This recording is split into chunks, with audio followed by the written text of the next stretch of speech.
Hello guys, welcome to mummy and me kitchen diaries. ഇന്ന് നമ്മൾ ഉണ്ടാക്കാൻ പോകുന്നത് നെയ്ച്ചോറാണ്, അതായത് ഗീ റൈസ്. റെസിപ്പിയിലേക്ക് കിടക്കാം.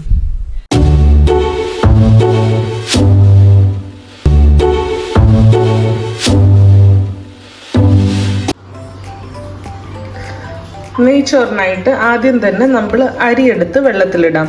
ഈ ജീരകശാല അരിയാണ് ഞാനിവിടെ യൂസ് ചെയ്യുന്നത്. ജീരകശാല അരി അല്ലെങ്കിൽ കൈമ റൈസ് നമുക്ക് യൂസ് ചെയ്യാവുന്നതാണ്. ഇതുപോലെയുള്ള ചെറിയ അരിയാണ് നമുക്ക് കിട്ടുക.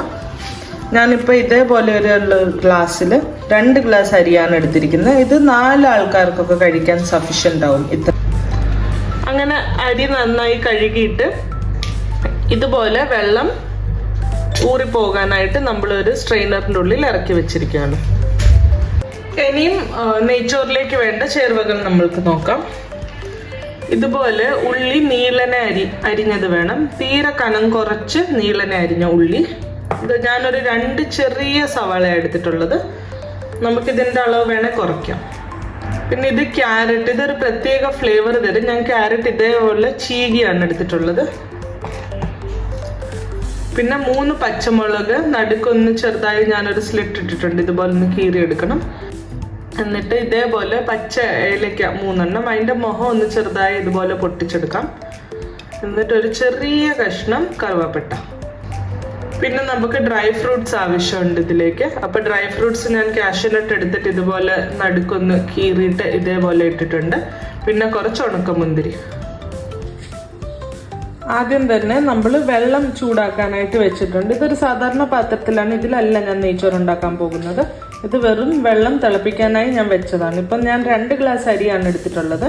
2 ഗ്ലാസ് അരിക്ക് നമ്മൾ അതിൻ്റെ ഇരട്ടി വെള്ളം, അതായത് 4 ഗ്ലാസ് വെള്ളം ഞാൻ വെച്ചിട്ടുണ്ട്. അതിൻ്റെ കൂടെ നമ്മൾ ഈ ഉള്ളിയും ക്യാരറ്റും ഒക്കെ ഇടുന്ന കാരണം കുറച്ചുകൂടെ അധികം വെള്ളം, അതായത് ഒരു 3/4 ഗ്ലാസ് വെള്ളം കൂടെ ഞാൻ കൂട്ടിയെടുത്തിട്ടുണ്ട്.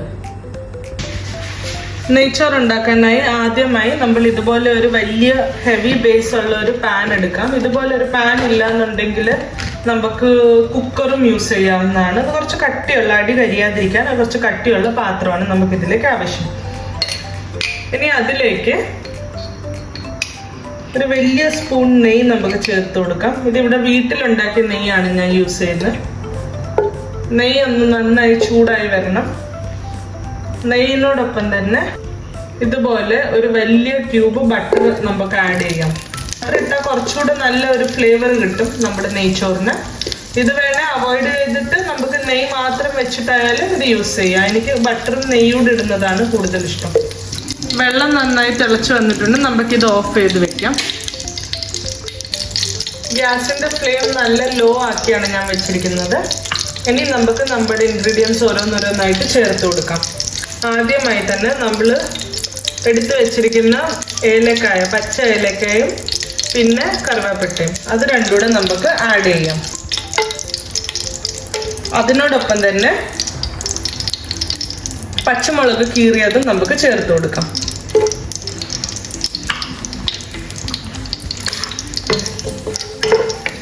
പച്ചമുളകൊന്ന് വാടി വരുമ്പം നമുക്ക് അതിലേക്ക് സവാള ചേർത്ത് കൊടുക്കാം.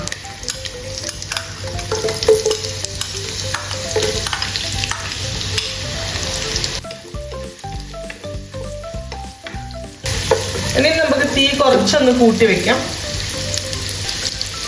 ഇതിനോടൊപ്പം തന്നെ നമ്മൾ എടുത്തു വെച്ചിരിക്കുന്ന ക്യാരറ്റ് അതിലേക്ക് ഇട്ട് കൊടുക്കാം. ഇതെല്ലാം നന്നായി ഇളക്കി കൊടുക്കണം.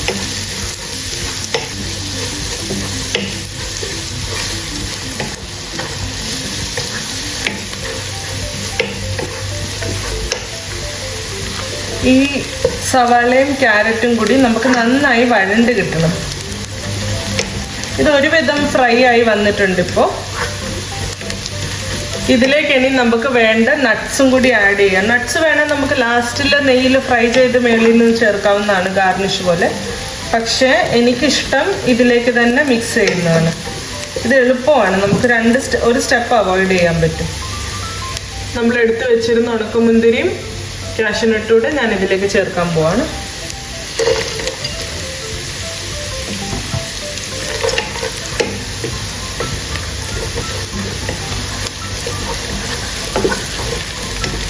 കാഷ്യൂനട്ടിൻ്റെ കളറ് ചെറുതായിട്ട് ടേൺ ആവുന്നവരെ നമ്മളിത് ഇളക്കിക്കൊണ്ടേയിരിക്കണം. ഫ്ലെയിം ഒന്ന് നന്നായിട്ട് ലോ ആക്കിയിട്ടുണ്ട് ഞാൻ. ഇനി ഇതിലേക്ക് കരിയാതിരിക്കാനാണത്. ഇനി ഇതിലേക്ക് നമ്മൾ വാർത്ത് വെച്ചിരുന്ന അരി ഇതിലേക്ക് ചേർത്ത് കൊടുക്കാം.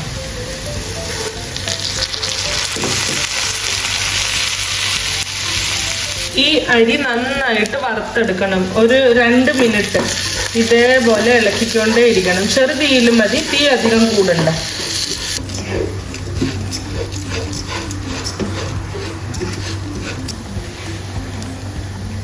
ഒരു 2 മിനിറ്റ് ആയിട്ടുണ്ട് അരി വറുത്ത് തുടങ്ങിയിട്ട്. ഇതിപ്പോൾ ആയിട്ടുണ്ടാവും. നല്ലോണം നെയ്യിൻ്റെ ഫ്ലേവർ അരിയിലേക്ക് ഇറങ്ങിയിട്ടുണ്ടാവും. ഇനിയും നമ്മൾ ചൂടാക്കി വെച്ചിരുന്ന വെള്ളം ഇതിലേക്ക് ചേർത്ത് കൊടുക്കാം. ഞാൻ നേരത്തെ പറഞ്ഞതുപോലെ വെള്ളത്തിൻ്റെ അളവ് കുറച്ച് കൂട്ടിയിട്ടുണ്ട്. നമ്മുടെ അരിയുടെ വേവ് അനുസരിച്ച് വെള്ളത്തിൻ്റെ അളവ് കൂട്ടുകയോ കുറയ്ക്കുകയോ ചെയ്യണം നമ്മൾ.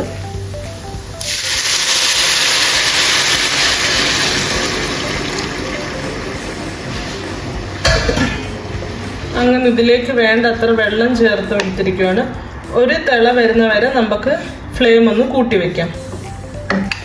ഇത് ചെറുതായി തിള വന്ന് തുടങ്ങിയിട്ടുണ്ട്. നമുക്ക് ഇതിലേക്ക് ചോറിന് വേണ്ട പാകത്തിനുള്ള ഉപ്പ് ചേർത്ത് കൊടുക്കാം.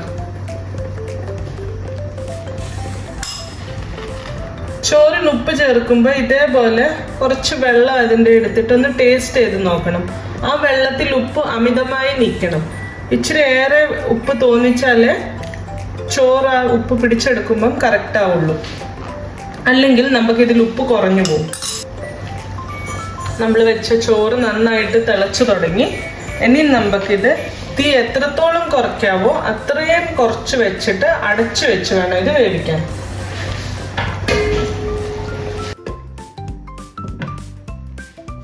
ഇനിയും ഒരു 10 മിനിറ്റിനുള്ളിൽ അരി വെന്ത് കിട്ടും. അരിയുടെ വേവ് അനുസരിച്ചിരിക്കും. ഞാൻ നേരത്തെ പറഞ്ഞതുപോലെ ചില അരിയൊക്കെ വേവാൻ ഒരു 15 മിനിറ്റൊക്കെ എടുത്തുനിന്ന് വരും.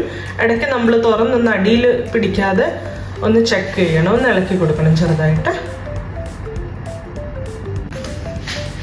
ഇപ്പം ഞാനിത് വെച്ചിട്ട് ഒരു 7-8 മിനിറ്റ് ആയിട്ടുണ്ട്. ഒന്ന് നമുക്ക് തുറന്ന് നോക്കാം.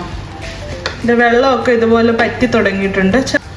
ചെറുതായിട്ട് ഒന്നുകൂടെ ഒന്ന് ആവാനുണ്ട്. ചോറൊക്കെ നന്നായിട്ട് വെന്ത് വന്നു.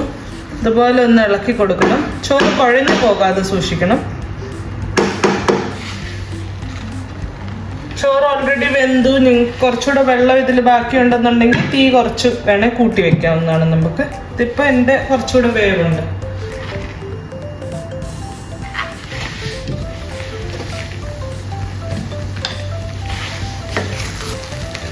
അങ്ങനെ നമ്മുടെ ടേസ്റ്റി ആയിട്ടുള്ള നെയ്ച്ചോറ് ഇവിടെ റെഡിയാണ്.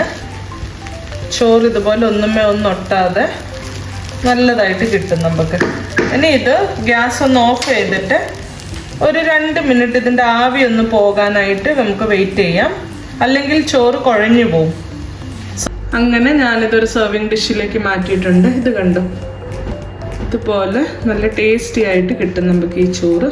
എല്ലാവരും ഈ റെസിപ്പി ട്രൈ ചെയ്ത് നോക്കുക. റെസിപ്പി ഇഷ്ടപ്പെട്ടെങ്കിൽ ഉറപ്പായിട്ടും ഞങ്ങളെ കമൻറ്റ് സെക്ഷനിൽ അറിയിക്കുക. പിന്നെ ഞങ്ങളുടെ വീഡിയോസ് ലൈക്ക് ചെയ്യുക, ഷെയർ ചെയ്യുക. എന്നിട്ട് ഞങ്ങളെ സപ്പോർട്ട് ചെയ്യുക. ഞങ്ങളുടെ ചാനൽ സബ്സ്ക്രൈബ് ചെയ്തിട്ട് ഞങ്ങളെ സപ്പോർട്ട് ചെയ്യുക. Thank you all. അടുത്തൊരു വീഡിയോ ആയിട്ട് ഉടൻ വരുന്നതായിരിക്കും. Thank you.